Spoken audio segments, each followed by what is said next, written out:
Hare Krishna. So, welcome to the class. We're on the 14th chapter. We'll be starting the 14th chapter and we'll continue with the 14th chapter. We finished the 13th chapter. So, the 14th chapter is named as the three modes of material nature. The previous chapter was the nature, the enjoyer, and consciousness. So, let's quickly start with Mangalacharan. ॐ अज्ञानतिमिरन्दस्य ज्ञानाञ्जनाशलाकाय चक्षुरुन्मिलितं येन तस्मै श्रीगुरवे नमः। श्रीचैतन्यमनोभीष्टं स्थापितं येन भूतले स्वयं रूप कदा मह्यं ददाति स्वपदान्तिकम्। वन्देऽहं श्रीगुरून् श्रीयुतपदकमलं श्रीगुरून् वैष्णवांश्च श्रीरूपं साग्रजातां सहगणा वितं तं सजीवं साद्वैतं सार्वधूतं परिजनासहितं कृष्णचैतन्यदेवं श्रीराधा कृष्णपदान् सहगणा ललिता श्रीविशाखान्वितांश्च नम ॐ विष्णुपदाय कृष्णपृष्ठाय भूतले श्रीमते भक्तिवेदांत स्वामिनिति नामिने नमस्ते सरस्वते देवे गौरवाणी प्रचारिणे निर्विशेष शून्यवादी पाश्चात देश तारिणे हे कृष्णा करुणा सिंधु दीनबंधो जगतपते गोपेश गोपिका कांत राधा कांत नमोस्तुते तप्त कांचन गौरांगी राधे वृंदावनेश्वरी वृषभानुसुते देवी प्रणमामि हरिप्रिये वाञ्छाकल्पतरुभ्यश्च कृपा सिन्धुभ्यैव च पतितानं पावनेभ्यो वैष्णवेभ्यो नमो नमः। श्रीकृष्ण चैतन्य प्रभु नित्यानंद श्री अद्वैत गदाधर श्रीवासादि गौर भक्त वृंद हरे Krishna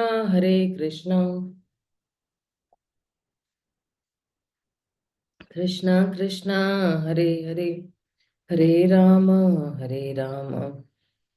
Ram Ram Hare Hare. So welcome for the 50th Bhakti Shastri class. This is actually only on the Bhagavad Gita because I started counting the from the Bhagavad Gita classes, the sessions. Before that, we've done Vishopanishad also, some sessions of Vishopanishad also we've done. So, if you see in this 14th chapter, how in the previous chapter also, if you see that from Krishna had said from the what is it shloka 13th chapter 22nd shloka where he had said Purusha Prakriti Stohi Bhungte Prakriti Jan Gunan and he said Karanam Guna Sangasya Sad Asad Yoni Janmeshu. So there Krishna had said that when this living entity is situated in this body and because of the three modes of material nature he is thinking that he is the enjoyer, and because he is in association with the three modes, then uh, he has to go through different species, sad asad, good and bad or evil species he has to go through. And because he's so much with he's so much under the influence of his own material desires that he's born again and again into different species. And this living entity is thinking that I am the master of all my circumstances. And because of that, he's under the modes of material nature, and he he's not he misidentifies himself with the nature, the material nature, and he misuses his minute independence. Now, in this particular chapter, Krishna is going to in detail explain us the three modes of material nature and how they bind us, how the modes work, and how these modes can be destroyed by pure devotional service to the Supreme Lord. So, if you see the overview of the 14th chapter, that because see, we are into the Jnana section, right? So, when you say Jnana section, okay, so in the 13th chapter, Krishna said in the 27th shloka, where he's saying that everything is a combination of matter and spirit, and everything material, uh, uh, you know, when you see everything materially, then you cannot attain liberation. But if you see everything spiritual, then you can attain liberation. And then you see that the spirit soul is not the doer, and there is a variety of you know people, species, and all this. So, but the soul is always transcendental, and the soul does not get entangled, and the soul does not act. So, how does the soul does not get entangled, or how does the soul does not act? And when he gains this jnana chakshu, or the spiritual knowledge, then that jnana chakshu will grant him liberation. So in this 13th chapter, what we saw, that the important point is to recognize that this whole analysis is implying a good level of understanding of the modes. And because where Krishna says that anadvitan nirgunavata, the gunas do not affect the soul, or the soul remains transcendental to the gunas. And before that also, it is said that, like in the 22nd shloka only, that when he comes in contact with the gunas, the soul becomes bound. So this 13th point, 22nd shloka, is the bija vakya, the seed verse. And that is why when he says that, Purusha Prakriti Stohi Bhungte Prakriti Jan Gunan Karanam Guna Sangasya Sad Asad Yoni Janmeshu. So Karanam Guna Sangasya, because of the association of the three modes of material nature, what happens is that he goes into the Sad and Asad Yonis, and he's meeting good and bad. He actually gets into the good and bad species also. So that means that this guna sangha, the cause of bondage, and the soul is originally actually nirgunavatat. He's nirguna, he's transcendental. And when the soul goes beyond the influence of these three modes, the soul becomes free from the bondage. So basically, these three modes are very critical factor which will bring about bondage. Now, we can't say that, okay, they are the cause of bondage um, because the cause is bhunkte. The cause is the soul's desire to enjoy in this material world. But the way in which the bondage is executed is through the modes. So recognizing that will enable us to develop some seriousness in knowing what are the modes, how they act. So the modes, the three modes, they are the mechanism by which the soul is actually bound within this material world, or this his own material existence. And so the transcendental soul's existence in this material nature will be definitely explained in details, but we see that I had earlier talked about that how one should stay detached while practicing spiritual life, right? While leaving this material world also. So when I'm doing some professional duties or varnashram duties, how I should remain detached and how I can transcend. This will be actually more talked about, but how the bondage takes place through the instrument of the modes. The modes are an instrument. So, if you see in this 14th chapter also,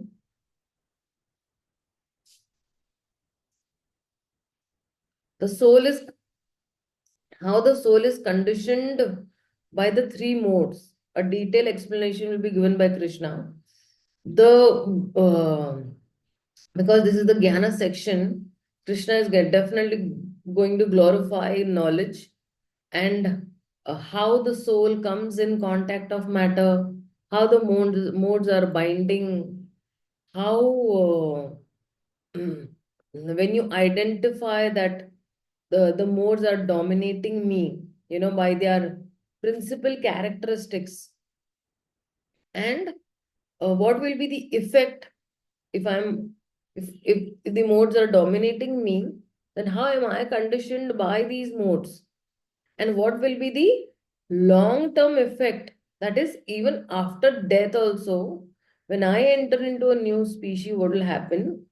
And the medium effect also, the immediate effect also, and how Krishna will give us a direction of post death journey also.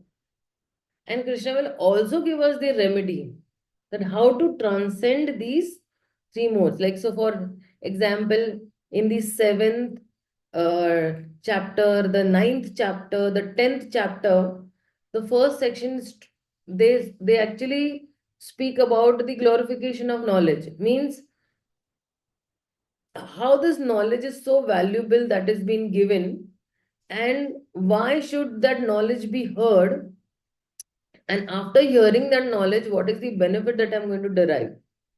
So Krishna now speaks, in this 40, from this 14th chapter, he says, Shri Bhagavan Uvacha Param Bhuya Pravakshami Jnananam Jnanamuttamam Yajñatva Munaya Sarve Param Siddhi Mito Gataha. He says, the Supreme Personality of God said, Again I shall declare to you this supreme wisdom, the best of all knowledge, knowing which all the sages have attained the supreme perfection. See, somebody might ask that, why Krishna has to again and again, you know, tell this knowledge to Arjuna. You know, is Arjuna not clever enough to understand in one go? Or is Arjuna some dumb-headed person? Sometimes the teacher has to again and again repeat, if the student hasn't understood. But no, in this matter is that Krishna is trying to clarify and give a more deeper knowledge by which Arjuna's understanding can become more clearer, right?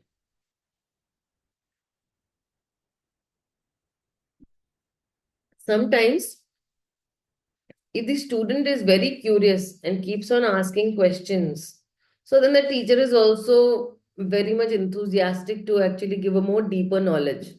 That okay, let me dive deep. This person is like more enthusiastic. So more deeper he'll give. Initially might give just a at a surface level an answer. But then the more the student digs up, and more he contemplates and gives a thought, then the teacher definitely, gives a more deeper answer to the students. So over here, Krishna is the teacher, Arjuna is the student, and he's giving in a deeper knowledge. So what he's saying is, if you see the context, he's saying that Param Bhuya Pravakshami. Param means is the highest, okay, highest transcendental knowledge.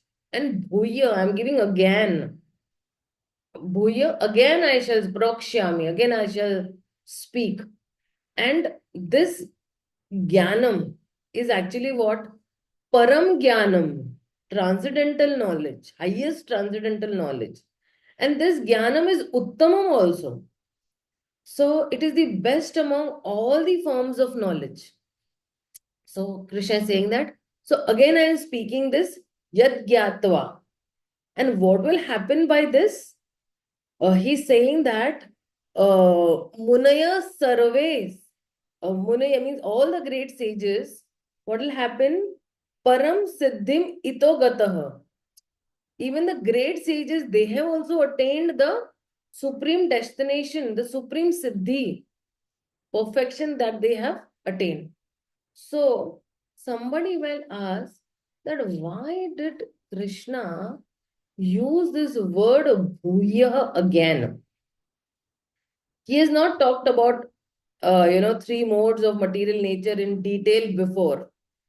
But the analysis of the three modes, he says that will culminate into pure devotional service. So, that devotional service, Krishna has mentioned earlier, right?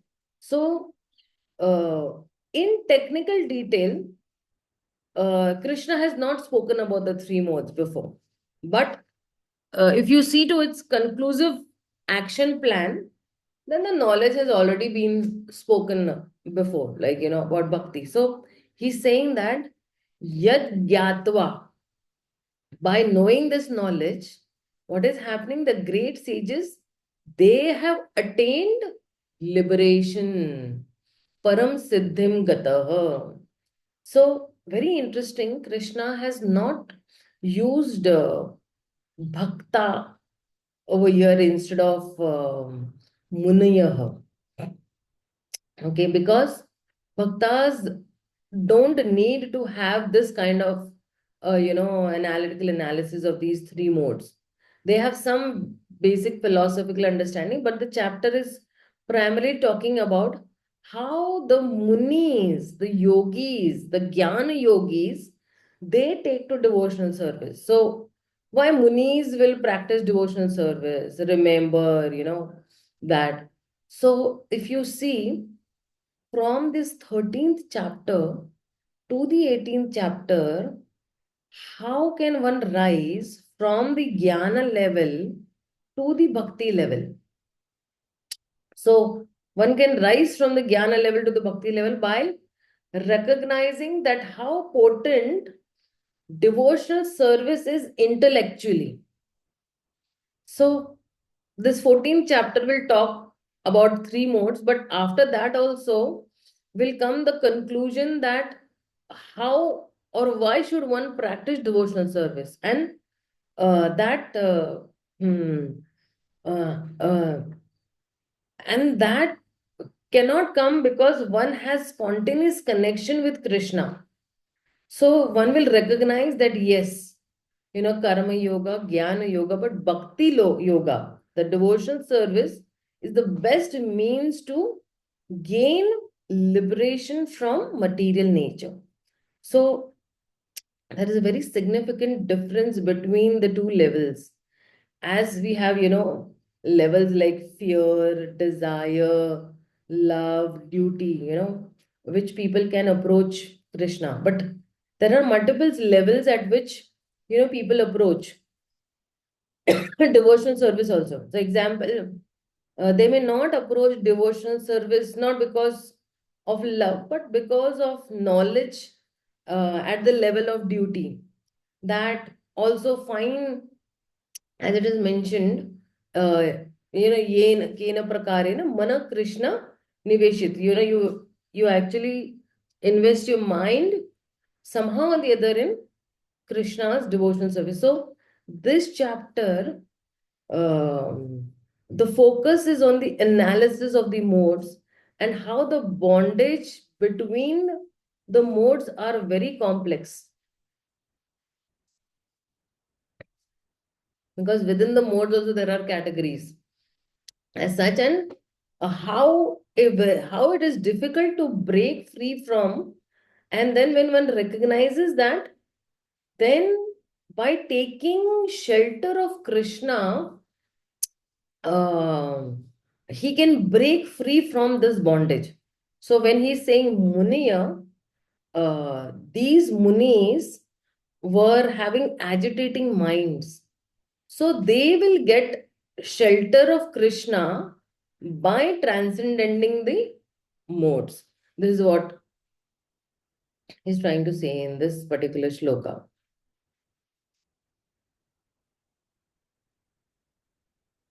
Okay, let's see the next. So then he further says, just give me a minute. I need a radar for myself in the form of Subodhini. Subodhini is my radar.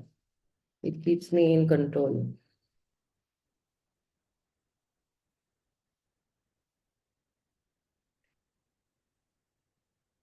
So now actually in these first two shlokas, Krishna is glorifying pure knowledge.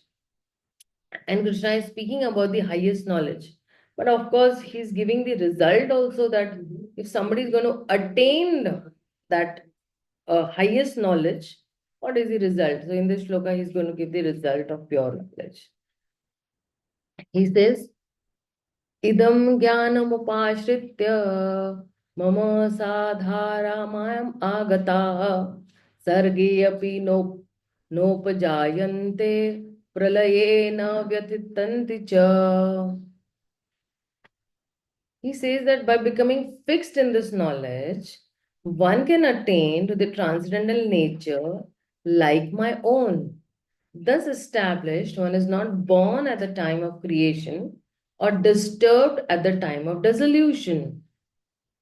So, what is he saying over here is that, let's see the shloka. So, he's saying that idam jnanam upashrityam. Idam jnanam upashrityam means if one is going to take shelter of this particular knowledge that I'm going to give, right? Mama sadharya, sadhar, sadharamyam, agataha. One will attain what? One will attain that same nature or same destination. And then he's saying that sarge api na upajayate. So he's saying that one will not have to take birth again. Sarge is actually, the creation, right? And so he does not have to take a birth when again the creation will happen, right? Upajayante, again at the time of creation. So I think Sarge api, even at the time of creation. And then he's saying that pralaye, pralaye na vyatitani. So he's saying that at the time of destruction also, at the time of dissolution also, one will not have to go to again one will not have to do that destruction again. So na vyathanti. And then he's saying, so see, like what Krishna is saying is that idam jnanam upashityam. Here he is not saying to take shelter of Krishna or himself. He's saying that you will attain the nature like mine. So see, to attain a same nature like Krishna means what? That the message of Krishna is also something you can take shelter of. The philosophies also can be taken shelter. Like sometimes, many times I feel that, oh, I love this philosophy. And if a new philosophy, if I've heard, I said, oh, it's such a wonderful philosophy. And definitely, because we've never heard it, uh, and because the philosophy of Krishna is so sweet or so transcendental, we immediately, it sinks into our heart, right? So, philosophy is not studied merely from the perspective of knowing or controlling the subjective perspective. So, when, for example, like, I am answering some TET examinations or, CETs or, TOEFLs or something like that. So, when we crack that examination or we solve a difficult question, we get, that Ishwar Bhav, yes, yeah, I am the controller, okay, I got some idea and I cracked it. So it is intellectual supremacy, intellectual conquest, not of any ordinary subject. We are actually seeking what do you say? Intellectual conquest of study uh, of the scripture of Krishna. And Krishna cannot be conquered by my intellect. That is actually a very wrong approach. And Krishna has also earlier told that Naham Veder, I cannot be known just by the studies of the Vedas. Jnanam Upashrite. So when we study this knowledge, one should, gain the release and relief from this material existence. Whatever doubt, perplexities, of material existence we have, and mm, how we go ahead. So we should approach this particular knowledge to take shelter of knowledge, via which we can actually serve Krishna. And once we start serving Krishna, then we know that selflessly I need to serve Krishna. So, if you see, um, for example, if you see a ring, okay, a finger ring, okay, so crown is for that ornament purpose, right? And that umbrella is giving the protection and the shelter. So, because if it is raining and we take spiritual knowledge, as the crown of our head, right? Ki, Arey, I have cracked it and I know knowledge and I am a jnani and all that. Then it will not act as an umbrella and we will not get relief. तो knowledge जो है वो sir पे नहीं चढ़ जाना चाहिए. That knowledge actually that knowledge should bring us more to the humility part and help us to surrender more and more at the lotus feet of Krishna. Because sometimes there are many jnanis, there are many, many intellectual people who might be quoting, shlokas left, right, and center. But here we have a very small child in the temple who, bows down to Srila Prabhupada, bows down to the Vaishnavas, bow down to the deities, and takes a small flower and he comes to Krishna. And Krishna is very much pleased by that act because even if that child does not have knowledge, but at least he has that humility. And that humility he also does not have because he's not thinking intellectually. Okay, if I bow down to Prabhupada, what will happen? If I bow down to the Vaishnavas, if I bow down to Krishna. No, he's just selflessly bowing down. And this is actually that selflessness is actually required because so if we take spiritual knowledge and try to make it ornaments for our own egos, right? So like somebody might think that I know so much and accordingly we try to practice, then that time we'll get so much of benefit because we are missing the whole point. The point is that we want to learn, we want to move forward, and we want to attain the supreme destination, which is actually, see, many people do not know also what is my supreme destination in bhakti. Supreme destination in bhakti is Krishna Prema, to attain the love of Godhead. And love is not actually a matter of conquering, love is actually a matter of giving. What can I give to Krishna? My time, my mind, my body, my senses, my intellectual, everything, whatever I can give to Krishna. So, like recently, we have initiations for His Holiness Gopal Krishna Goswami Maharaj. So, in an interview, we asked one of the certain ladies that, okay, why are you in bhakti? So then she's saying that because I want to go back home, back to Godhead. So, okay, what will you do after going back home, back to Godhead? So we asked her, what is your aim? And she says, I want to go back home, back to Godhead. But yes, see, the understanding should be that even in this, even in this lifetime, actually my aim is not going back home, back to Godhead. My aim is to serve Krishna. My aim is to love Krishna. My aim is to give whatever I have to Krishna. And that is only called Krishna. प्रेम में क्या करते हैं ना, हम देते हैं. प्रेम में हम लेने की आशा नहीं करते हैं. So, and it's not like that, it's like a one way track, okay, कि मैं दे रही हूँ कृष्णा को और वहां पे सिर्फ कृष्णा ले रहे हैं. It's not exactly that way also. I'm giving and Krishna is reciprocating. I always say that Krishna is a reciprocal God. Krishna does not take and sit down. He definitely reciprocates with his devotees. So, our goal is not to conquer Krishna by knowledge. Our goal is to our goal is to conquer Krishna through love.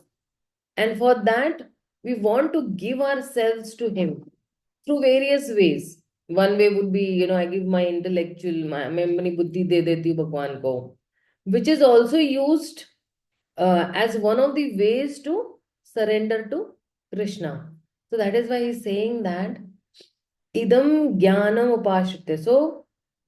So as a devotee, when we take shelter of this knowledge, which Krishna only has given us, of course, this knowledge is giving us, Krishna is giving us. So all these we are talking from a bhakta perspective.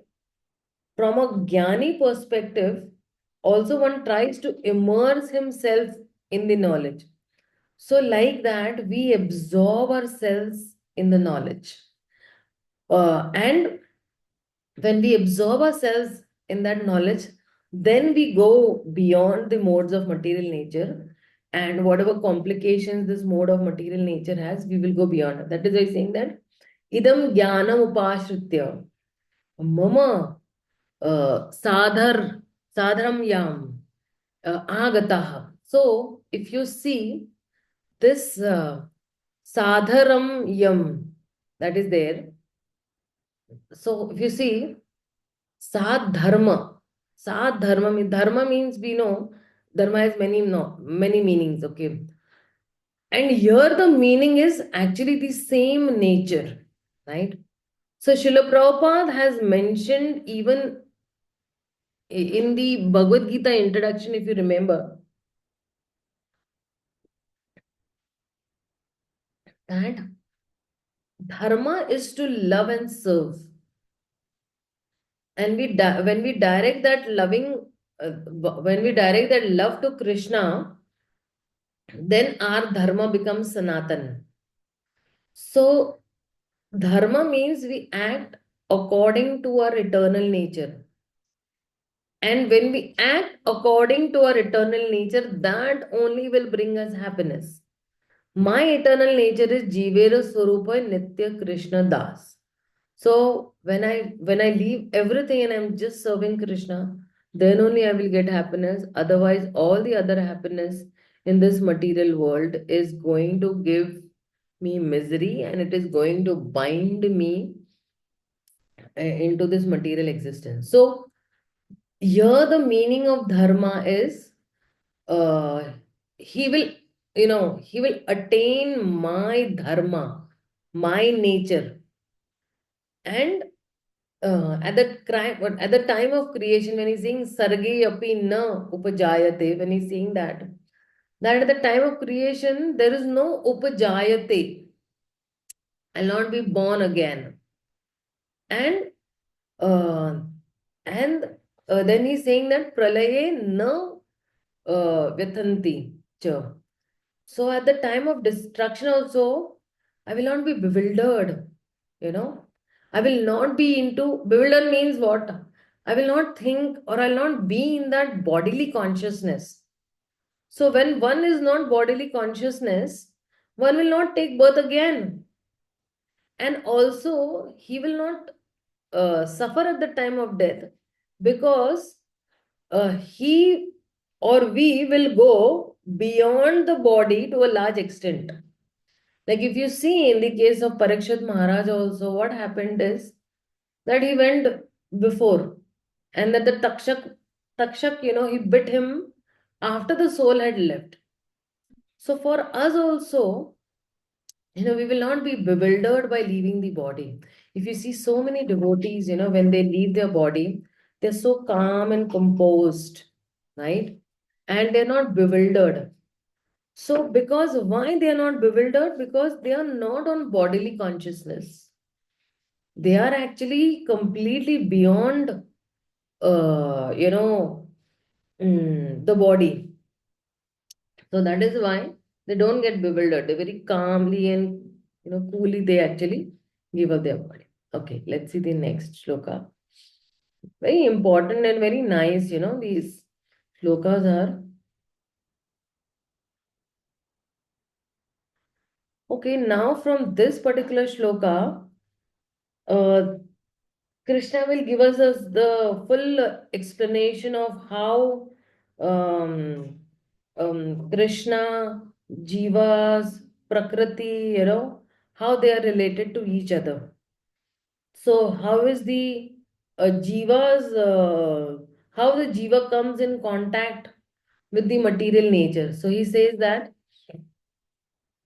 मम योनिर्महद्ब्रह्म तस्मिन् गर्भं दधामि अहं सम्भवाः सर्वभूतानां ततो भवति Bharat.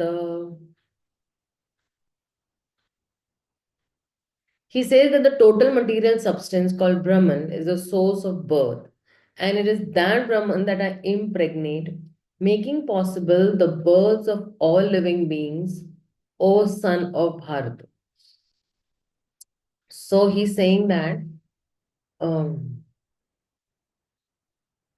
Mama Yoni Mahat Brahmaha.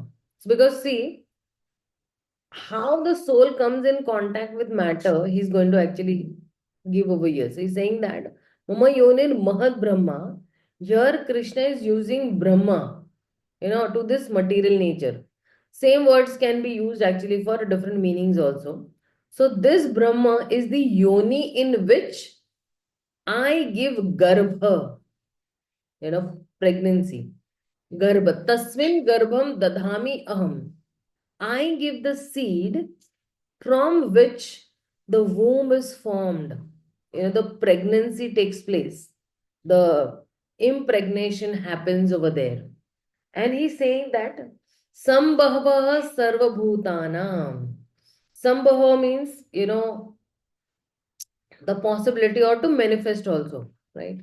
To become possible. All the living entities become possible. So, Tato Bhavati Bharata. So, here, what Krishna is telling is, what is the connection? Krishna has glorified the knowledge in the previous two verses, and he is now actually catching Arjuna's attention. This knowledge is so very important that it will make one free from birth and death. This is what Krishna is saying. So souls are born from material nature, but their source is not material nature.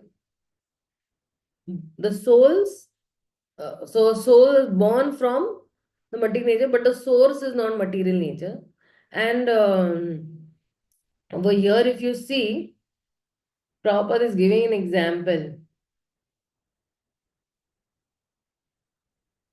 The scorpion lays its eggs in piles of rice, and sometimes it is said that the scorpion is born out of rice. But rice is not the cause of the scorpion. Actually, the legs were laid by the mother. Similarly, material nature is not the cause of the birth of the living entities.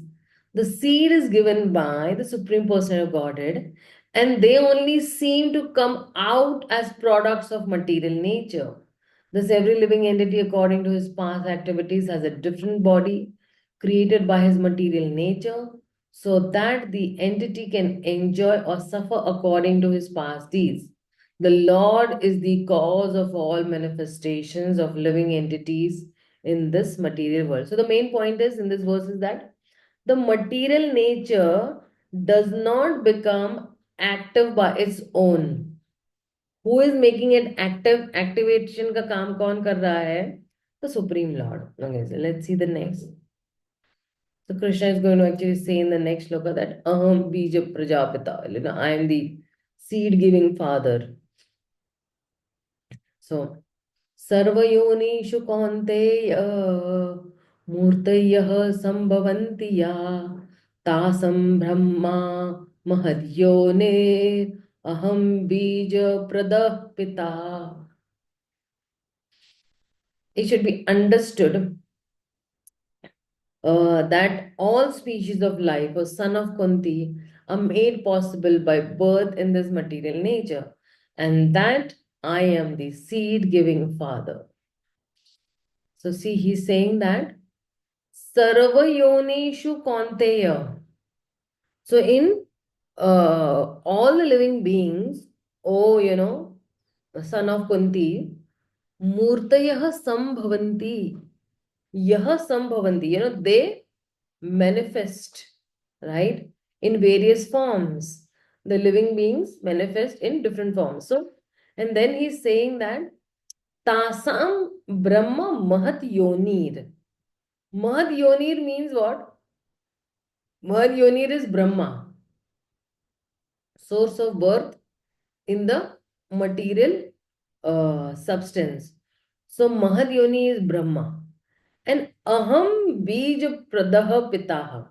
So Krishna is making it very clear over here that I am the seed giving father. So the focus in the previous verse and this verse is very different. Here the focus is actually Sarva Yonishu Kaunteya. And in the previous verse, if you see, the focus is Lord is the factor and is the whole thing. Okay. So,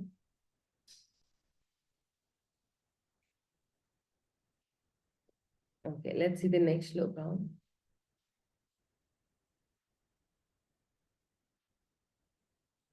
So now from the fifth shloka up till the ninth shloka, Krishna is going to explain that how these modes of material they bind a living entity.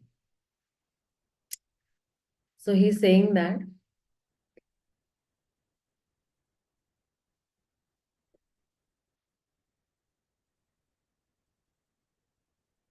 how he gets binded by Rajagun, Satagun, and Tamagun. So he's saying that Sattvam Rajastamaiti Guna Prakriti Sambhava Nibadhanti Mahabaho Dehe Dehinam Avyayam. So he's saying the material nature consists of three modes: goodness, passion, and ignorance. When a living entity comes in contact with nature, O mighty Arjuna, he becomes conditioned by these three modes. So he's saying that Sattvam Raja Tama Iti. So Sattvagun and Rajagun and Tamagun. These are the three modes of material nature. And then he's saying Gune Prakriti Sambhavaha. Prakriti Sambhava means they are born of the material nature. They are not born from Krishna. They are born from the material nature. And when they are born from the material nature, then what will happen? Nibadhanti Mahabhaho. So, O Arjuna, he's saying that Mahabaho is using the word. Oh, you are very powerful. But no matter how strong or how powerful you are also along with the other living entities. You are also in that condition. You are also bound. And they are also bound, right?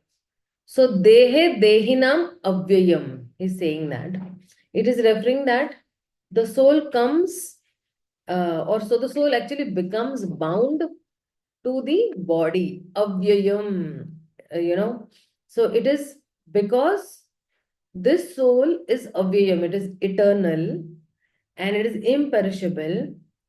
It does not get old, it does not get deteriorated, right? So, and this soul becomes bound to this body, he becomes attached to the body. So, see, Krishna is actually he's introducing over here the three modes of material nature, right? And he's telling that these gunas are born from material nature. They are binding the soul, no matter how powerful the soul may be, the soul becomes bound.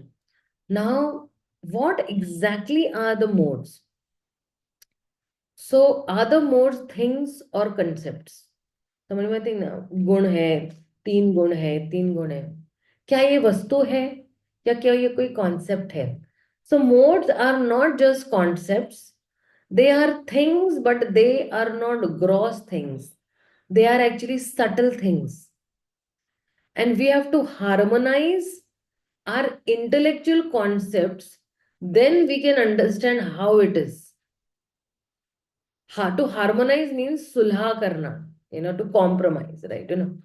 So being these modes, because they are subtle, they have to be perceived through the arena of understanding कि किस तरह से ये तमोगुण काम कर रहा है, किस तरह से ये रजोगुण काम कर रहा है.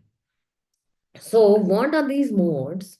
These modes are subtle forces that shape the interaction between the gross matter, jad vastu, and the consciousness through the root of that subtle matter. So when I'm saying that, okay, I just want to ask that there is a there is a reflection of the sun behind me. Is it disturbing somebody? Maybe I'll just close the door and come. Give me 1 minute. Okay.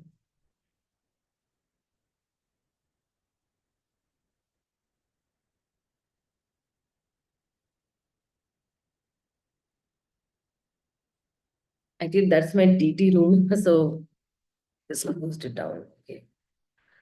So, where were we? So we were actually there that it is the root of the subtle matter. Like, for example, the root could be a staircase. The modes are pushing that push us up and down. So, for example, the satogun will push us up, but the rajagun and tamogun will bring us down, right? So different people react differently in different situations. Like, for example, somebody is in rajagun, so he might shout and become angry. Someone might drink liquor, and someone might seek wisdom in satogun. So these are examples of acting in the mode of passion, ignorance, and the mode of goodness. Or if there is a fire breakdown, in a movie theater, and people run around and there is stampede and some people just froze, and some are not able to move, and some see a fire extinguisher and then they apply it, right? कि चलो आ गई गाड़ी, तो let's help us there. So in passion, one reacts without thinking much, right? In ignorance, one cannot think only. Passion में क्या होता है? He does not, he will react without thinking. In ignorance, one does not think only. And in ignorance, he can become frozen also. सोचने की क्षमता ही चली गई है. And he'll immobilize himself. And in goodness, one will think and one will act. He will take those necessary steps. So, why are these differences? Because different people are in different modes. So it is shaping the interaction between the consciousness and the gross matter. What is in my consciousness, and accordingly I will act. For example, most often many devotees give this example of, you have an orange juice and you squeeze it, so an orange juice will only actually be, there, right? And uh, and if you have a Karela ka juice, to Karela ka juice hi niklega. So what is inside will come outside. You have Satogun, Satogun will come outside. You have Rajogun, Rajogun will come out. So the choice we have to make, but once we choose the mode of passion, then we have to act passionately. So this is what he's trying to say. Let's go to the next shloka.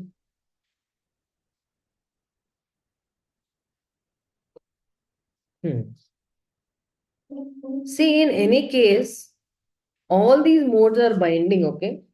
Even सतोगुण binds. ऐसा नहीं है कि सतोगुण bind नहीं करेगा, सतोगुण भी binding है.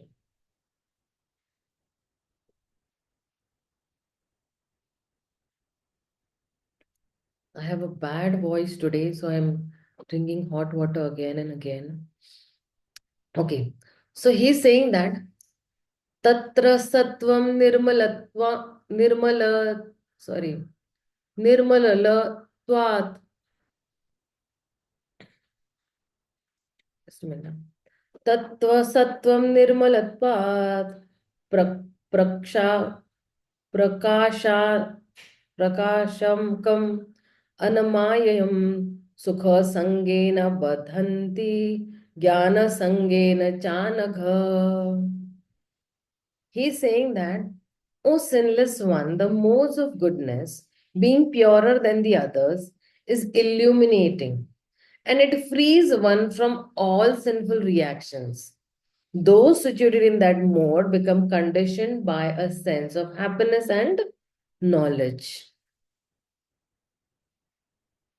So, what he's saying over here is Tatra Sattvam Nirmalatvam. He's saying that this is Nirmal. Nirmal means pure, purest, being purest in this material world. And he's saying that Prakasham, Prakashakam, Anamayam. Prakash means, it is giving, light, or it is illuminating. And Anamayam means it is actually freeing me from any sinful reaction. So, what is the meaning of this? That the mode is freeing me from this sinful reaction. So, see, when a particular person he chooses a particular mode, then his behavior is actually directed accordingly. Of course, in the starting, we have an option to choose a particular mode. But once we have chosen, we act according to that particular mode, right?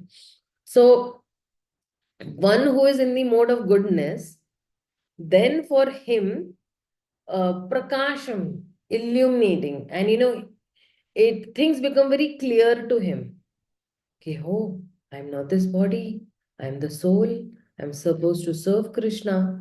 Clarity आ जाती है उसमें. Then he is the seeker of knowledge.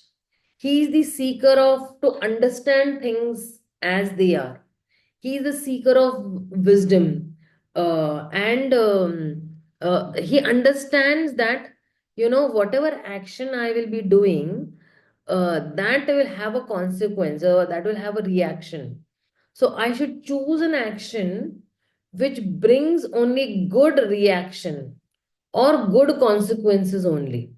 So I should choose an action in such a way that I will not be bound without any sinful reaction. So therefore, he actually, uh, so one in actually the one who is in mode of goodness now, then he will not act in sinful ways. One becomes free from sinful reactions. So, this is a very positive description of the mode of goodness. And one should be attracted by this mode of goodness, but Krishna has told that all the three modes bind the soul. So that is like, he's described, Sukha Sangena Badhanti, it's going to bind the conditioned soul. Sukha Sangena, Badhanti, he'll be conditioned. So one becomes bound by Sukh.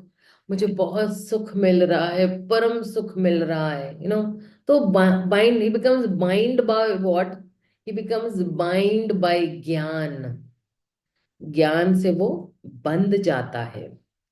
So then he's saying that prakasham, because prakasham, but because the soul is illuminated, so that illumination will lead him to jnana or to knowledge, and then one becomes jnana sangena. One feels that I am clever than others, I know more than others. So that is what causes bondage. मुझे दूसरों से ज्यादा ज्ञान है, ये फिर बंधन का कारण बन जाता है.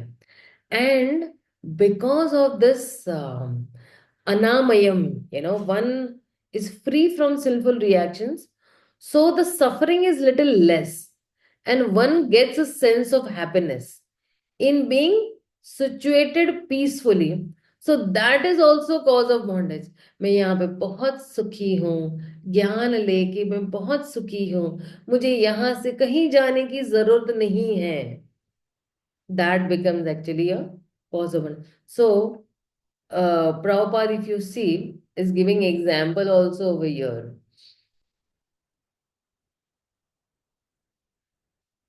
He's giving example of some shackles.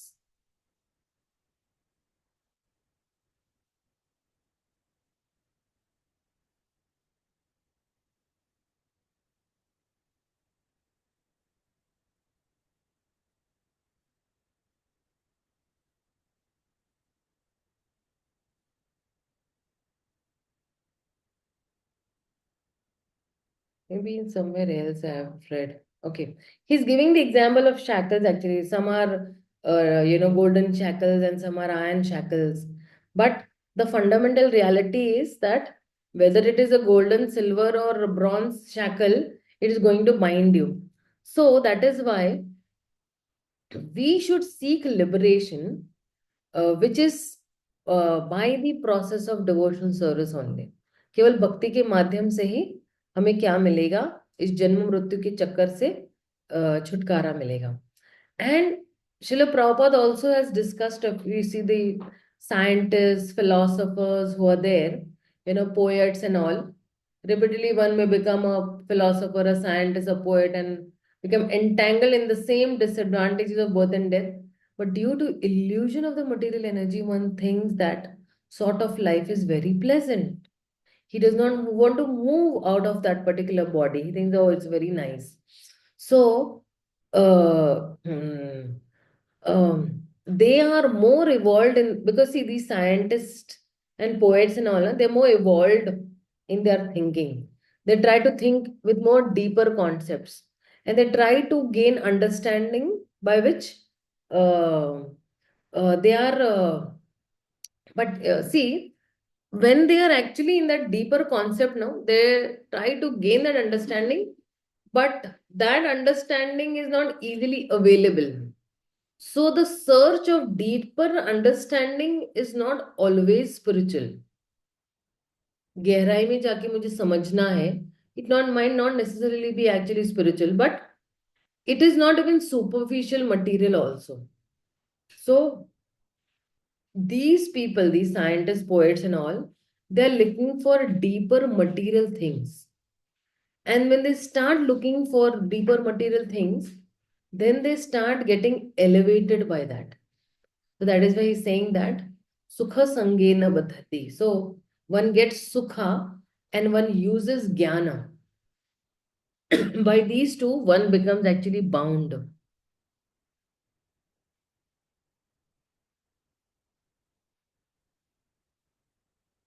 So the mode of goodness, uh, are in many ways, good. But Srila Prabhupada is talking about, Brahmana being in the mode of goodness. So there is no likelihood of liberation and or being transferred to the spiritual world.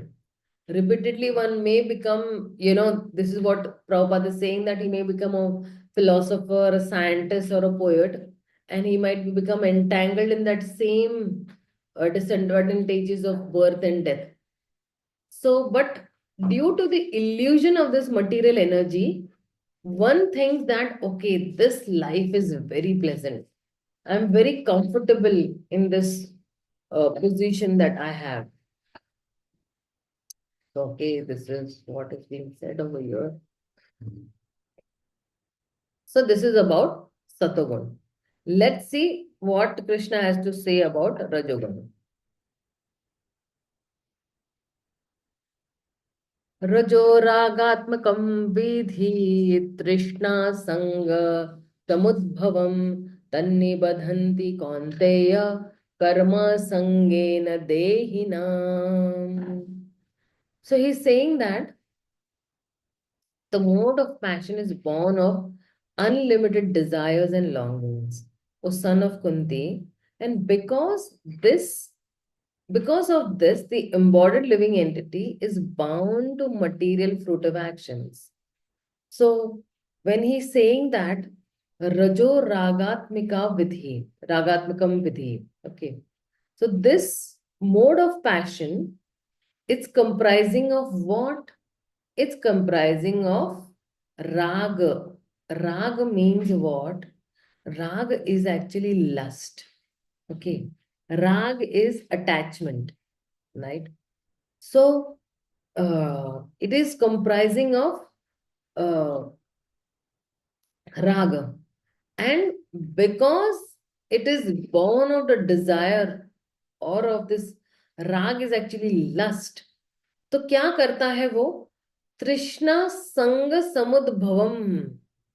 So this attachment that is there, the attachment for what one has, and the Trishna means you keep on hankering. Trishna means you are thirsty. What one does not have, like so he's hankering. कि मेरे पास ये नहीं है, ये नहीं है, ये नहीं है. I want. So he's saying that tan nibandhanti kaunteya. There, this is what is binding. ये तृष्णा इसको क्या कर रहा है? इसको बांध रहा है. The hankering for material things, the lust for material things, the raga, the attachment, and the hankering for these things is actually binding him. So, karma sangena dehina. Karma, that is his whatever his fruitive activities are, they are leading him to bondage. Leads to bondage because to protect what one has and to gain what one does not have, one needs to work, right?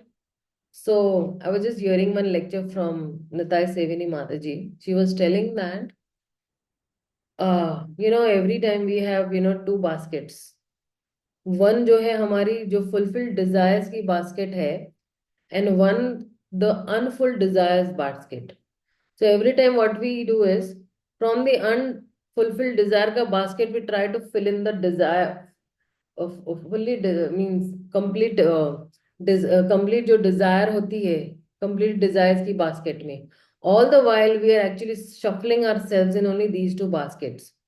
That I have my fulfilled desires and my unfulfilled desires. From my unfulfilled desires, what actions I will take to fulfill my desires? All the time we are, dangling in these two baskets only. Like somebody was saying that, Prabhupada also says that I have a big house and I have to maintain that. I want a bigger house. I need to work for that. So somebody has a 1 BHK, he works for 2 BHK. When he gets 2 BHK, he works for 3 BHK. So, tanni badhanti kaunteya. So one becomes binded. Ni badhanti. How? because of the karma sangena, by the association of fruit activities. And Srila Prabhupada explained that generally, if you see, sex life is the mode of passion. And in that, there is attachment between male and female, and by which there is raga also and trishna also. Rag means, attachment, and trishna means, you want it again and again. There is hankering. And they want to, expand. Hence, so many things are needed. And in that way, one's material existence becomes more and more complicated. Like, that story, right? That in a particular ashram, there was a guru, and the guru had a disciple. So the guru actually goes, on a yatra for some days, and he says that please take care of this ashram, right? So there were many rats in that ashram. So he gets a cat. And then the cat also, requires milk. So he gets a cow. And then to actually maintain that cow, then he thinks that I need a particular person. So like that, he gets married to a girl, and then he has children and all. And when the guru comes, he's surprised, कि अरे क्या हो गया? So just to shoo away those rats, that whole program, he created. So, and Srila Prabhupada also would, quote that the economists, who say that actually family is the primary impetus for people for work. His idea was when people want to improve their family life, then they see the possibility of improving the family life, and then they work hard. And in that way, they will improve their family life. And that is how karma sangena actually karma sangena, if it is integrated within dharma, okay, like dharma, artha, kama, and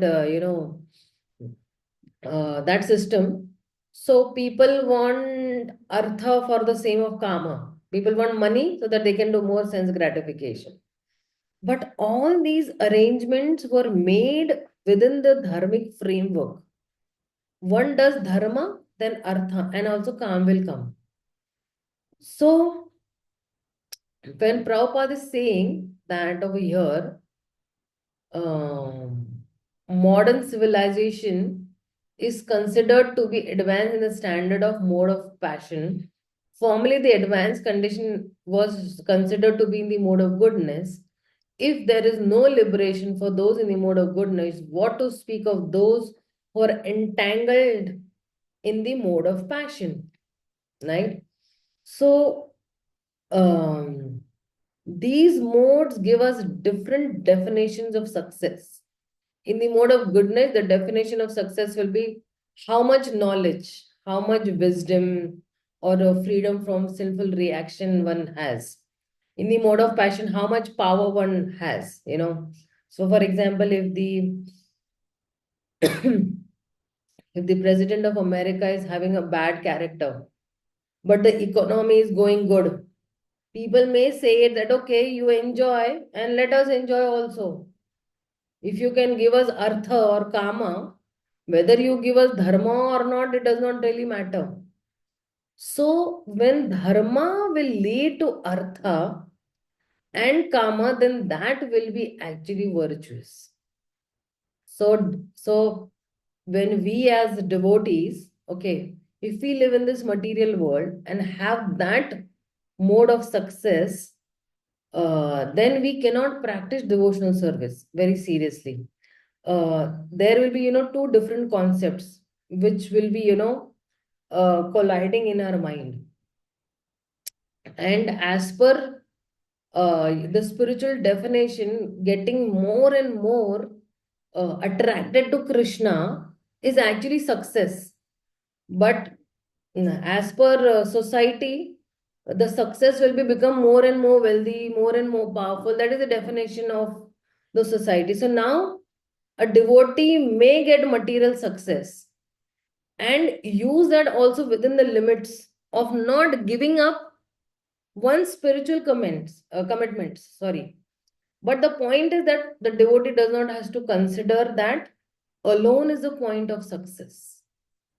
Right? So material success how much you digest it.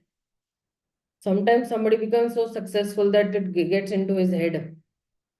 He becomes arrogant. He becomes like, left, right, and center. He's blaspheming people and all. So that is not actually success, right? The success for us is that how much closer we are getting to Krishna. Kitna I am able to give my time, money, my resources, everything what Krishna has given me back to Krishna. That is actually the success. Okay, let's see the next.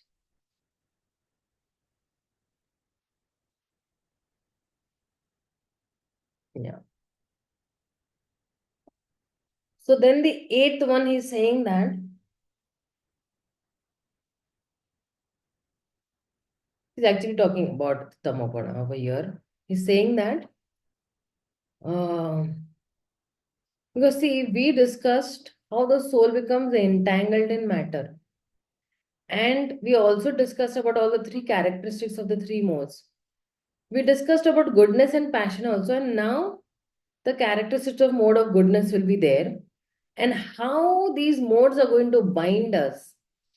Tamastvam ajnanajam vidhi mohanam sarvadehinam pramada alasya nidrabhis tanni badhanti bharata. O son of Bharat, know that the modes of darkness, born of ignorance, is the delusion of all embodied living entities. The result of this mode are madness, indolence, and sleep, which bind the conditioned soul. So, see, if you see that he's saying that tamastum ajnana jam vidhi. So, this mode of ignorance, born of ignorance only, you know, will actually what is going to do? Mohanam sarvadehinam. क्या करेगा? Delude करेगा, भ्रम में रखेगा, मोह लेगा, right? And how will it delude people? Then he is saying that आपको कैसे पता चलेगा कि इसको तमोगुण ने मोह लिया है या हर लिया है? So the symptoms are pramada, alasya, nidra bihi. These are the three effects of a person who is in the mode of goodness. Sorry, ignorance. Okay. Yeah. Goodness is illuminating, passion is hankering, ignorance is delusion. Right.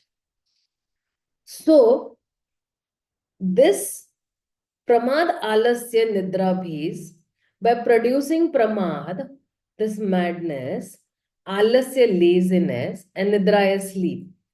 So tanni badhanti bharata, ignorance born of ignorance. So first there is ignorance, then we act in ignorance, right? एक तो है तमोगुण में, ठीक है, तमोगुण, और फिर जो है उस पे हम लोग एक्शन करते हैं. Then that is why we get more entangled in ignorance, and in that way we complicate our lives. So from the basic ignorance we go more to a deeper ignorance. Ignorance in the first sense is only that I'm ignorant about my own position, that I'm not this body, I am the soul. Okay. And then I am going from one yoni to the other yoni, from one bird to another. That is also another ignorance. So if you see that ये जो प्रमाद, आलस्य और निद्रा है, ये और deeper ignorance में लेके जाते हैं. Like for example, if a person has some trouble and he thinks that by taking alcohol he will get rid of the trouble. Will he get rid of the trouble? No. The problem is the same. Problem तो वहीं का वहीं खड़ा हुआ है, right?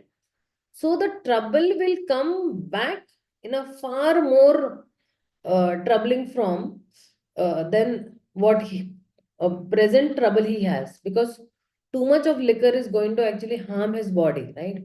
So there is no limit of how low a person can be dragged because of this ignorance. इतनी गंदी तरीके से ignorance में लोग चले जाते हैं, that they actually can do, they can create a havoc for others also. So generally we think that this person is in the mode of goodness, passion, ignorance. But here Krishna has said, Mohanam Sarvadehina, right? He is actually everybody, Sarvadehina means all the living entities. This kind of, description is not used earlier with respect to, goodness and passion. सभी जीवात्माएं जो है, चाहे वो कुत्ता हो, बिल्ली हो, पेड़ हो, पौधे हो, कोई भी हो, वो क्या हो जाता है, वो लोग इग्नोरेंस में ही है. So somebody might ask, hey, why Krishna is putting everybody into this delusion or मोह में क्यों डाल रहे हैं? So see, there are multiple levels of understanding in this. Okay, because somebody is into the very bodily conception itself is ignorance, and all the living entities, if you see, are in the bodily conception of life. So that itself is one level of ignorance, of tamoguna. Then everybody has to take sleep, and before sleep we feel tired. So nidana, which is a very basic bodily function, is also ignorance. So pure devotees may also sleep, for Krishna's pleasure. Because when they are sleeping, they dream about Krishna. And of course, there are exceptions also in that. So there are necessary contact with the mode of ignorance and unnecessary aggravation because of the mode of ignorance, which is, somebody is taking drugs and somebody is taking alcohol, and that make the situation very worse also. And alasya. Alasya, we have to do something but we refuse to do it. Like for example, I have to wake up early in the morning at 3 o'clock before Mangla Aarti, chant some rounds, go to the Mangla Aarti. But हम आलस खा जाते हो. Who will go for Mangla Aarti? Let's sleep till 6 o'clock, 7 o'clock. Alasya. We refuse to do those duties which were actually supposed to do. And then because of that, we become pramad, we become crazy, mad. So this is all binding. Madness, laziness, and sleep, they are binding. Okay, so let's go to the next shloka.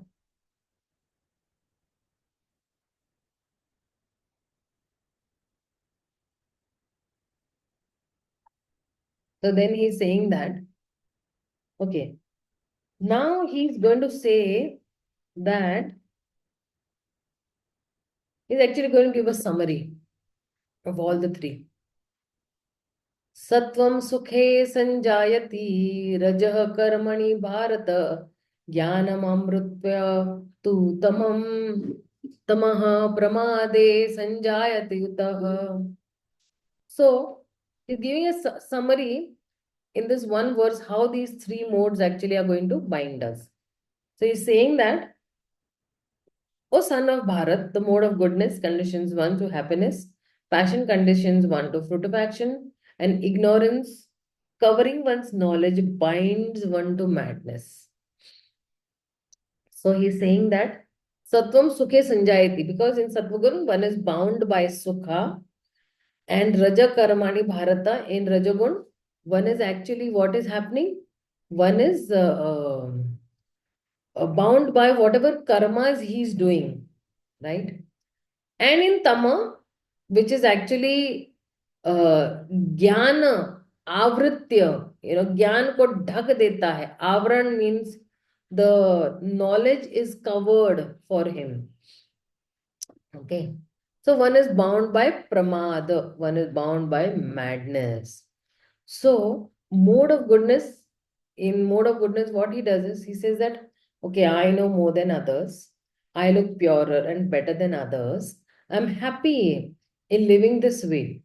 So this is, he's thinking that way. And of course, it is good in one sense that one is not living a very sinful life. but it is destructive, as one is not able to free oneself and elevate oneself, or he's not able to transcend. एक अहंकार आ जाता है ना उसको. He is having pride, so he's not able to transcend himself from the material existence, because he thinks himself better than the others, right? And um, uh, in actually, rajogun, whatever karmas he's doing, he wants to do more and more. He wants more and more in rajogun or chai, because we saw, that it is raga, which is actually, and trishna, asat trishna, because of that attachment and hankering, what is happening, he wants more and more. And as I said, that rag is one wants to have it, and trishna is one wants to have more and more. So both of them is a cause of bondage. And pramade sanjayati utah. In ignorance, one is bounded by this madness. And madness means, that doesn't mean that उसको mental hospital में उसको भर्ती कर देते, go to the mental hospital, not that way.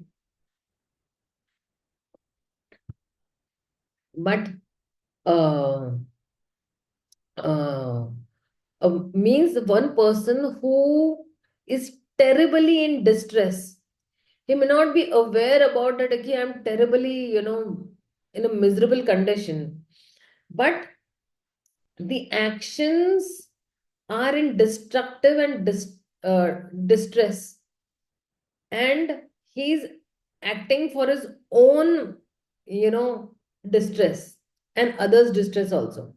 Like for example, he may not want to give pain, to others intentionally, but it happens as a result, because in the mode of ignorance. Like for example, some people, they cut their own body, and in that pain they forget everything else. Some people go and watch some horror movie to forget their sufferings, right? So they are giving pain to themselves. This is what, the mode of ignorance people don't realize. Anybody who's watching those horror movies and all now, or drinking alcohol, liquor, committing suicide and all mode of ignorance. Recently, if you see, we have two cases, right? One is the Bangalore case, and one is the Delhi case. Yesterday only I heard in the news that husbands are committing suicides because of the atrocities caused by their wives. So this is completely in the mode of ignorance. Why? Because they are hurting themselves also. They are hurting their near and dear ones also. The mother was weeping so badly that my child, of course, the mother was like, she's thinking that, hey, I've raised a child. He's 35, 40, and before I dying, my child has committed suicide. So this is completely in the mode of ignorance. So this is what is being said over here. Now Krishna, from the 10th shloka to the another, like 4 shlokas, he's going to give us how to recognize the prominence of a mode. Means prominent means which mode is actually taking a higher stand in your life, or in our lives, you can say. Okay. So what happens when the mode of goodness increases, or what happens when the mode of passion increases, or ignorance increases? So let's see that.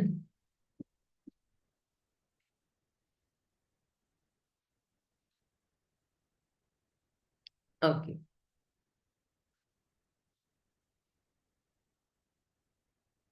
He says that rajastamas तमश्चाभिभूयः सत्वं भवति भारत. रजः सत्वं तमश्चैवं तमः सत्वं रजस्तथा. Sometimes the mode of goodness becomes prominent, defeating the mode of passion and ignorance. O son of Bharata, sometimes the mode of passion defeats goodness and ignorance, and at other times, ignorance defeats goodness and passion. In this way, there is always a competition for supremacy. So, how there is a competition between these, three modes, Krishna is, going to explain in the next three shlokas. So this way a person feels very unsteady because these modes act at a different time in different ways. Like if you see in the Bhagavad Gita, we have a picture, a person pulled like puppets.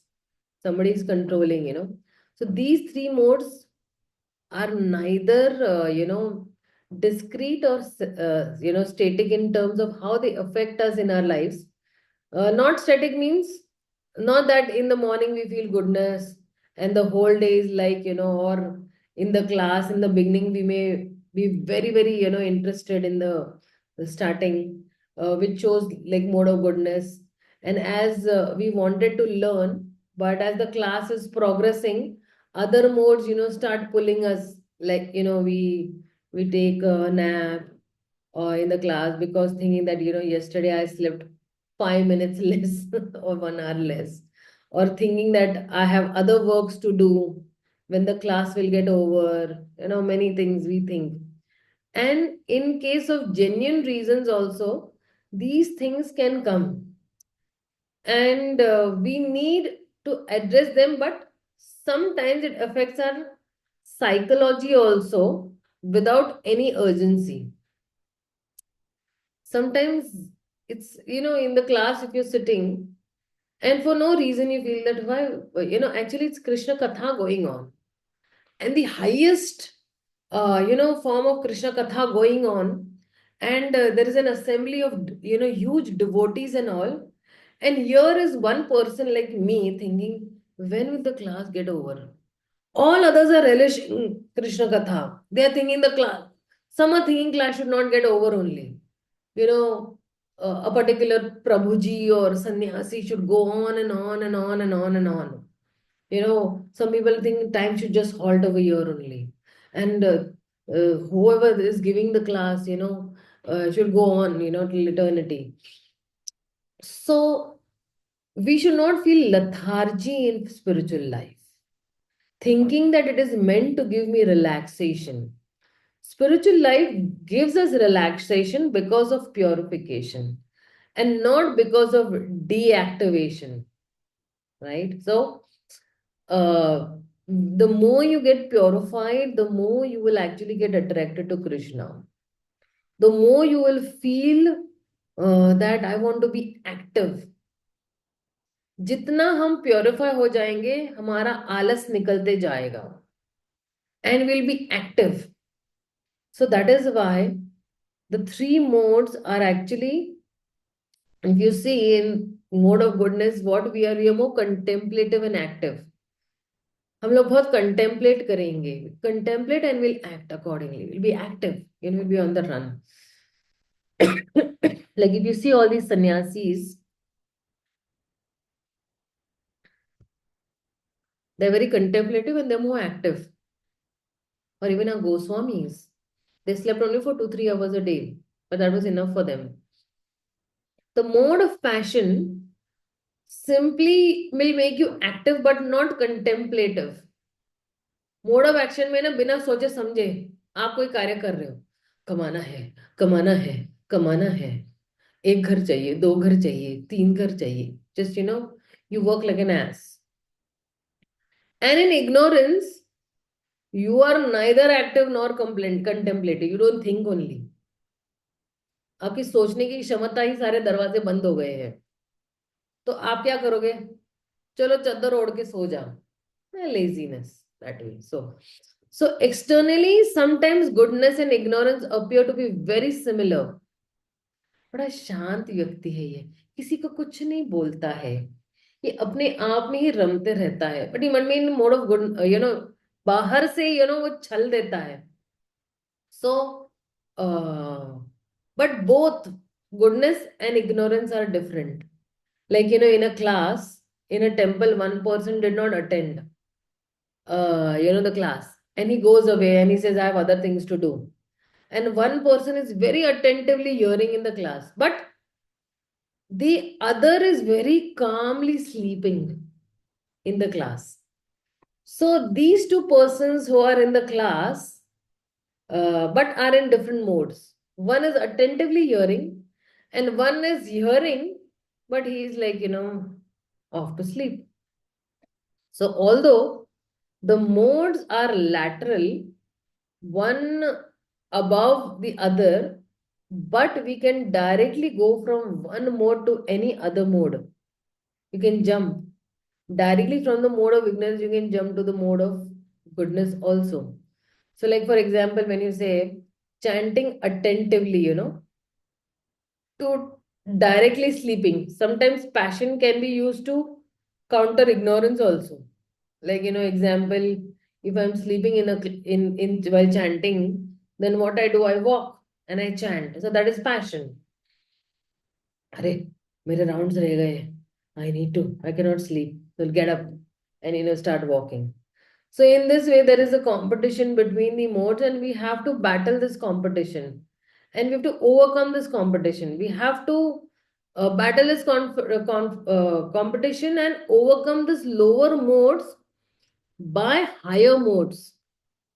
So if I come to a crossroad, when I say, and there is a fork, and so at the fork, which road I choose, accordingly will be my destination, Now uh, imagine a road in which there is a fork, direction that is there. And at that very minute, so our situation is like, continuously we have to choose. Should I be in the mode of goodness, passion, or ignorance? How I act accordingly, our life will move forward in that particular way. So we have to consistently choose the mode of goodness. And so this conflict is going on. And this will make much sense, you know, uh, because see, this will make sense in much of the confusion that we're experiencing. इतना confusion होता है ना, कुछ decision नहीं ले पाते हैं. I'm not able to decide. Let me go to sleep. Like, So sometimes we feel one way or the other time we feel other way. We cannot understand that why, my feelings are rapidly changing, or why am I feeling, this way. Because see, sometimes, you must have experienced, okay, in your life also. 5 minutes before, somebody is behaving very nicely with you. And after 5 minutes, he's blaspheming you left, right, and center. Larry, Abhi to he was talking to me so nicely. And then within 5 minutes, he's cruel to me, or she's cruel to me, right?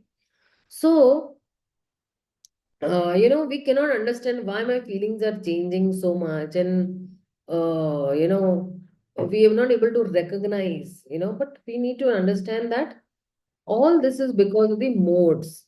So rather than being carried away by these modes, we need to understand that this is, goodness, this is passion, and this is ignorance, right?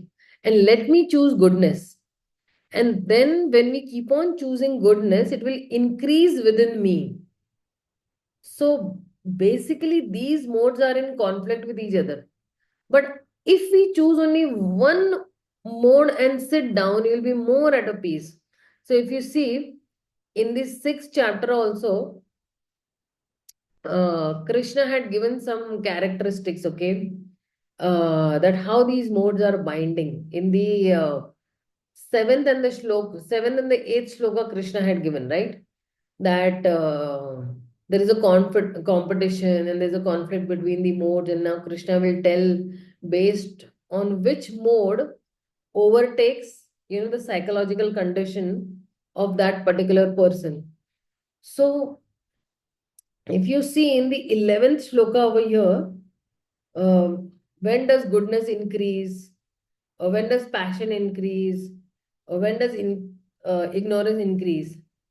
And Prabhupada Srila Prabhupada connects the modes with action, which will be explored much later in the different chapters. But what Prabhupada is trying to say that by the manifestation of some particular activity,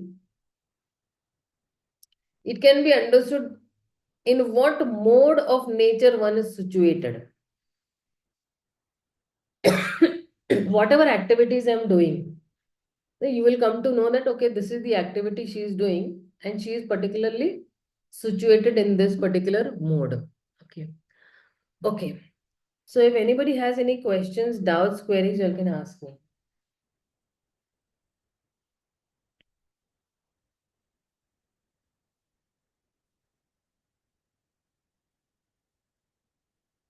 Mataji, this universal creation that happens, this is in mode of passion or goodness.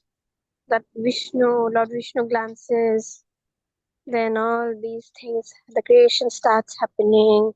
Yeah, yes.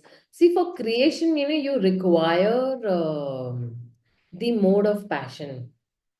And that is why then for creation to happen, you need the mode of passion.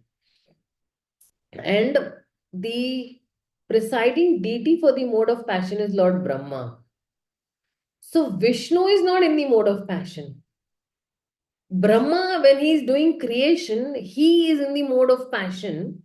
And when in the mode of passion, the cosmic manifestation is being created. The Srishti is being created in the mode of passion.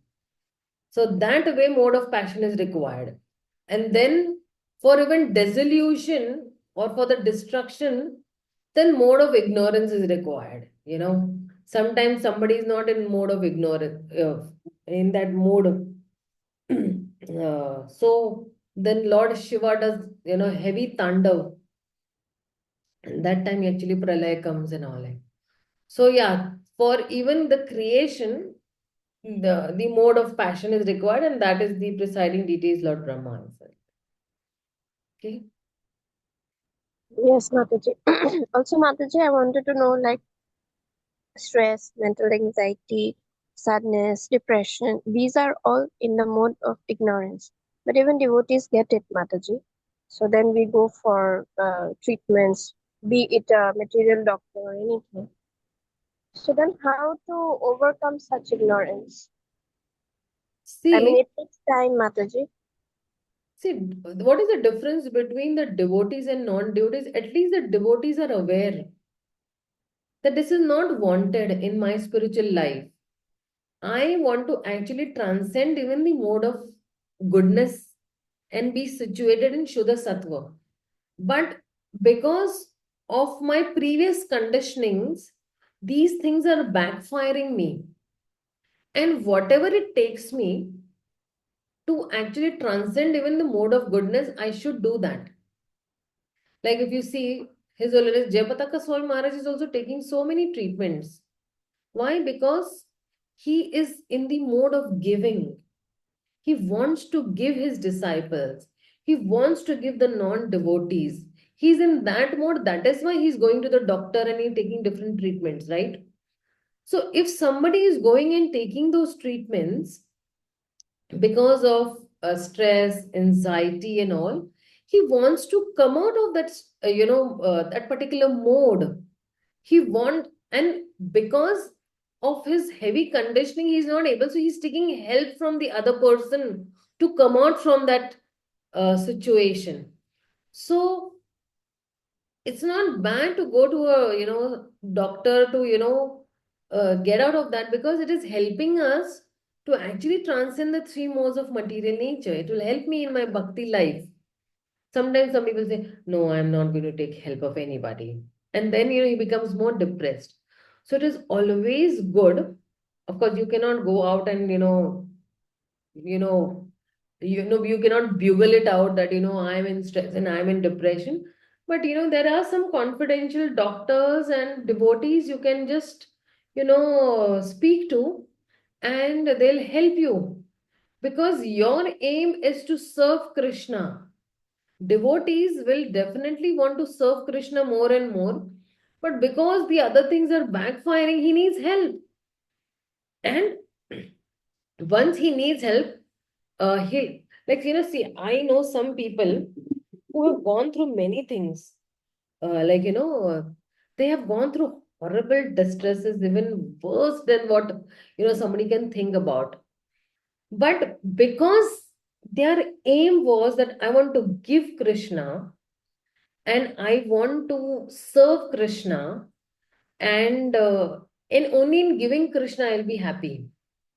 So that is why they were able to come out of that situation very soon, right? Like, if you see in Srila Prabhupada's life also, there were so many reversals in his life, but he did not give up because he had the instruction of his spiritual master. He was, उनका spiritual master का जो instruction था ना, he was anchored to that instruction.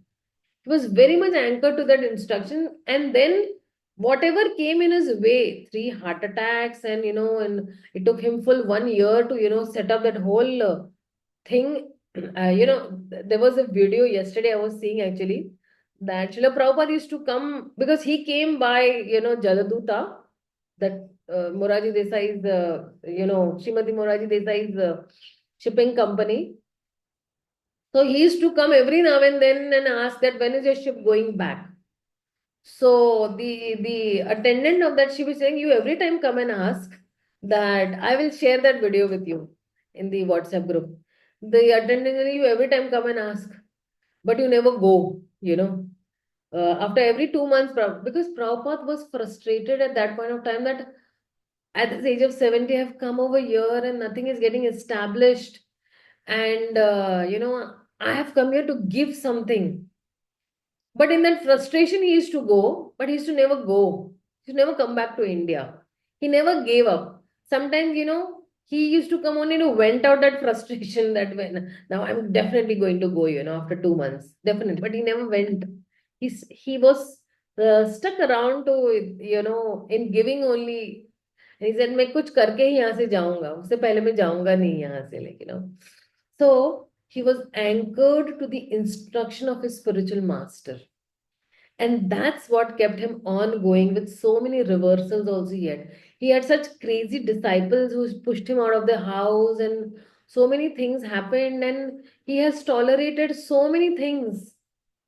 So, with some devotees, those who have gone through so many things, they are able to tolerate. And with some people, they are not able to tolerate because of their, conditionings. And still, we need to have that compassion that yes, Krishna, give him the tolerance power by which he can advance in his Krishna consciousness. Here is a suffering soul. He is, suffering, and please give him. That is why, see, all the disciples of Srila Japataka Swami Maharaj are praying for him. And somehow or the other, of course, he is a Nityanand Parshad, and he knows very much what he is doing as such. And and Maharaj just wants to give. And see, imagine he has a brain hemorrhage from 2008. And today is 2025. We have entered into 2025. तब से he is living, and why is he living? Because he is living to only give. He says, जब तक TOAP अच्छी तरह से बन नहीं जाएगा ना, I'm not going to leave my body. And Krishna also is like, yes, helping him out as such. So when we are attacked by this pramad, alasya, and all these things, the more we take shelter of Krishna, the more we take shelter of the instructions of Krishna and this knowledge, we will come out of that ignorance. That, hey, all the time I'm expecting that somebody should give me. But in giving only we are living in happiness. When you give to live, then only actually you will get happiness, and all these things will fade away. All these things will go away automatically. Okay, Sucharita? Yes, yes. Thank you, Mataji. Anybody has any other, queries, doubts, questions? Okay, please stop here for the day and we meet next Saturday. Srila Prabhupada ki jai, Gaur Bhakta Vrinda ki jai. Hare Krishna, Hari Bol. Jai.